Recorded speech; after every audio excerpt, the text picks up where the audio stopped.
There are all kinds of heavy controls over populations everywhere.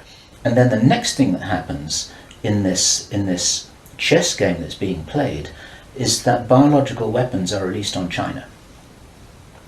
You heard this being discussed in this meeting. They will release a flu-like virus that will be genetically targeted against the Chinese population. It's racially targeted against the Chinese people. It's designed to spread like wildfire and to knock out a large number of the Chinese people. And these people in this meeting were laughing about this. They said, China will catch a cold. Those were their words. China will catch a cold. The idea is that as the world looks upon this with horror, then they will demand from their governments that there are heavy controls over travel, over communication, over people who meet, over people who protest in the streets. And because people will be driven into fear by this, they'll request and demand and insist on heavy controls from their governments, which will be justified. And this is where you're going to kind of get the martial law situation in all the Western countries. It's intended as a justification. All of this is just the start of something, because this story gets much bigger, and it's pretty horrifying. And if watching this now you're feeling a little bit shocked, this is how I was feeling when I heard this information, and this is how our source was feeling when he was hearing this information in this meeting, because this is just the beginning. There's a plan, I believe, that Hitler would be proud of, which is so evil, it's so Machiavellian, it's so hard to face up to, it's so unbelievable, that I need to put it on the table for you so that you can consider whether or not this might be a possibility. From Project Camelot and Project Avalon, and the date is the 16th of February 2010. Now, this is a British person, and he worked in the British military for a number of years, and after he retired from the military he worked in the City of London in a fairly senior position, in a respected position in the City of London. And for those people watching this video who don't know about the City of London, the City of London is it's like an enclave, it's like a financial enclave in the heart of London itself. Some people consider it almost a little bit like the Vatican. It's very old, it's very ancient. It's the heart of the financial system, not only of Britain, but possibly the world. Many researchers consider that it's very likely that the City of London calls the shots on the financial systems in America. They've got control over the Federal Reserve, the Bank for International Settlements, a whole bunch of things that happen. This is like the nerve center of the financial world. And it's very Masonic, it's very ancient, it's very traditional. And our source attended a number of meetings with senior Masons. And while many of these were interesting, they were routine by City of London standards. They were discussing financial affairs and so on and so forth. And then in the June 2005, he attended another meeting that he thought was going to be a routine meeting, but actually this was something rather unusual, and he realized it was unusual as soon as he arrived. In fact, in his interview with us, the one which we have the transcript of, you will see that he says that he felt it was an accident that he was there. He shouldn't really have been there. He didn't know what was happening. And as such, he didn't really participate in the meeting. He was there as a little bit as a fly on the wall. He was just listening to what was happening. And at first he didn't even understand what was being discussed. The chief of police was there, representatives from the church, representatives from the military, 25 or 30 people. And as he listened to this story being discussed, it was an informal meeting. It wasn't like at a big table with kind of notepads and water glasses and minutes and an agenda and a chairman. There were just people in a room who were talking about all of this stuff. Then they were talking about China, and how powerful China was getting, both militarily and financially, very quickly, and that the Japanese weren't doing what they were supposed to do, which was to interfere in some way with the Chinese financial system. They weren't doing that, and this was another problem because China was getting too strong too quickly. Other things that were discussed were, for example, the coming financial crash, the centralization of resources, everything that we saw starting to happen in October 2008. They were planning that and referring to it in their meeting in June 2005. The plan is for either Iran or for China to retaliate after Iran is struck with a nuclear weapon. At that point, there will be a limited nuclear exchange in the Middle East, followed by a ceasefire. He heard this being planned in this meeting. This is being choreographed. It's like the script for a movie. This is exactly what's intended to happen. Then China is attacked by a biological weapon. It's a flu-like disease that spreads like wildfire. This goes all over the world, and then they have a major Third World War.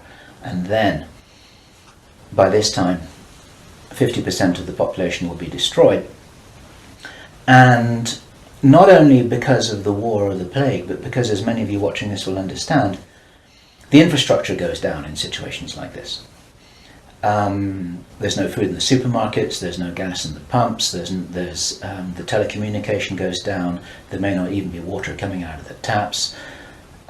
People are kind of thrown back into a Victorian era without the facilities to handle this, because most people don't have their vegetable gardens, they don't have their horse and cart, they're not able to survive in the way that we used to be able to. We're very, very vulnerable in our technological advancement.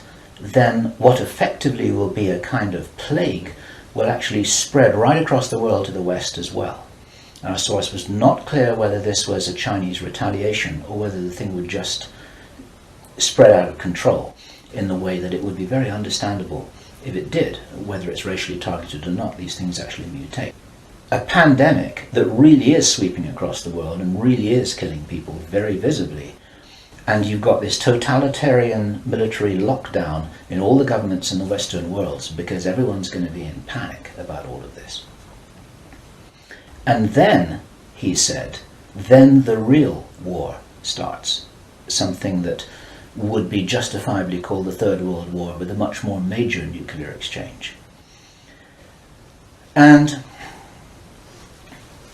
at this point, I asked him, is this just about population reduction? What is this about? Why are they doing this? Why this insane Dr. Strangelove plan for just unleashing all of this stuff on the world? Why do it? Now, he said absolutely it's about population reduction. So I said, well, in this meeting, did they mention any figures? And he said, yes, they did, 50%. Half the world's population. This is planned as per the Georgia Guidestones. For those of you who don't know what the Georgia Guidestones are, it's a stone monument in Georgia in America that was erected anonymously a number of years ago. It's in 8 languages, and it's like an Illuminati manifesto for a new world, as it were. And just hold that thought about this being a manifesto for a new world. This is an important concept here in what I'm presenting. One of the key parts of this manifesto for this new world is that there should be a population of 500 million people. Now, 500 million people is an enormous reduction from the nearly 7 billion that we've got at the moment. That's pretty much 95% of people who would no longer be on this planet. Who died in 1998. He was in the Office of Naval Intelligence in the US Navy. He talked to researcher Bill Burns, the editor of UFO magazine. And Bill Burns described this conversation with George Hoover to George Norrie from Coast to Coast AM. And what Admiral George Hoover told Bill Burns was the biggest secret according to what the American Navy had found out. Very, very interesting story. They were talking about the Roswell visitors, and Admiral George Hoover said that these visitors were us from the future. They were time travelers. They weren't extraterrestrials.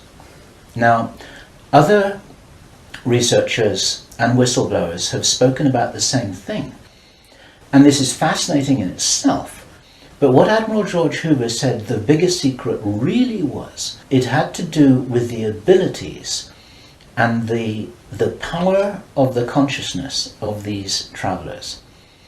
Because they were us from the future, what the military authorities had found out was what humans are really capable of. And he said that this had been buttoned up really tight, because if we knew how powerful we really were, how powerful we really could be, then we would, in his own words, cause chaos around us, and this could never be permitted. We could rearrange the reality around us in the way that we wanted to, in the way that, if this is real, that the future humans have learnt how to do, which gives them access to these sorts of incredible abilities, such as time traveling. Philip Corso, in his book The Day After Roswell, described in some detail how his understanding was that the way the craft works was they were like an amplification of the pilot's own consciousness. It was their consciousness, it was their ability to travel and bilocate that was amplified by the craft, and that actually all of these abilities are basically abilities connected with the consciousness of the beings themselves. And if they are us, this is the message for all of us here. We're being deliberately dumbed down. Our food is being poisoned. Our children are being lied to in the schools. We're being fed propaganda in the media. We're being forced into this tiny little box. We're being kept busy with game shows and ball games, and we are discouraged from really finding out what it is that is our heritage on this planet. Eric von Däniken has just published a book which is called History is Wrong. There's so much which we are denied. George Green describes that we are known as the useless eaters, this surplus population of billions of people, with a tiny number of people at the top of the heap who are dependent upon us to police each other and to laugh at each other and to stop each other from getting out of line, because we're encouraged to conform to how we're meant to be. And so there's this straitjacket that there's the opportunity for us to break out of, and it's this straitjacket which has been deliberately put in place by these very people who've been creating this plan. Where this plan originates from, it's very interesting to speculate. Our source told us that this has been in place for a long time. He'd first heard about the Anglo-Saxon mission as long ago as 1976. The Illuminati symbolism about the dawn of a new day has been going on for a long time. Many people think that this plan requires such a superhuman level of intelligence and strategic understanding, and is so ruthless and so cold that the logic suggests, and David Icke says this, Jordan Maxwell says this, we say this ourselves with full agreement, that this didn't come from a human source. People aren't capable of doing this against other people. There's something else behind this. We have to think big. We have to think from the highest spiritual viewpoint that we possibly can do. That these people shouldn't be fought. What must happen is we just withdraw our consent from these things that are being done to us, from this plan that we're part of. And as I was saying just before, if you're in the military or if you're in intelligence services, withdraw your consent from this, because these plans can't happen without it.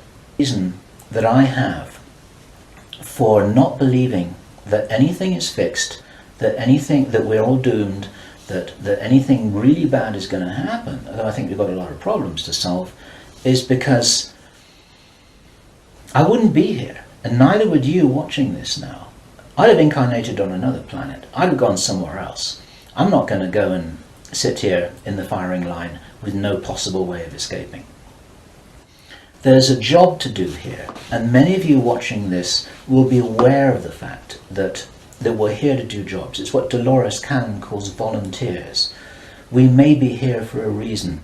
We may be here to help catalyze this increase in consciousness, and that's what's going to prevent this kind of thing from happening, because if we do not agree that this is the future that we want, then that's not what we're going to experience.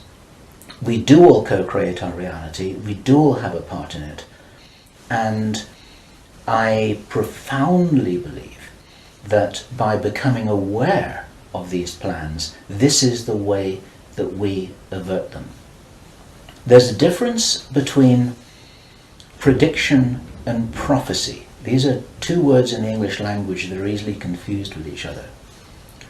Prediction and forecasting is saying, okay, in 3 months' time, this is what's going to happen because this is what the data leads us to conclude logically. That's all about forecasting and prediction. A prophet does something different, and it's a word to be used with care because it's often misused, it's often misunderstood, and it's like a biblical term, and some people react against it for that reason. But what a prophet always used to do is to say, listen, if we don't wake up and if we don't take action, then this is what's going to happen.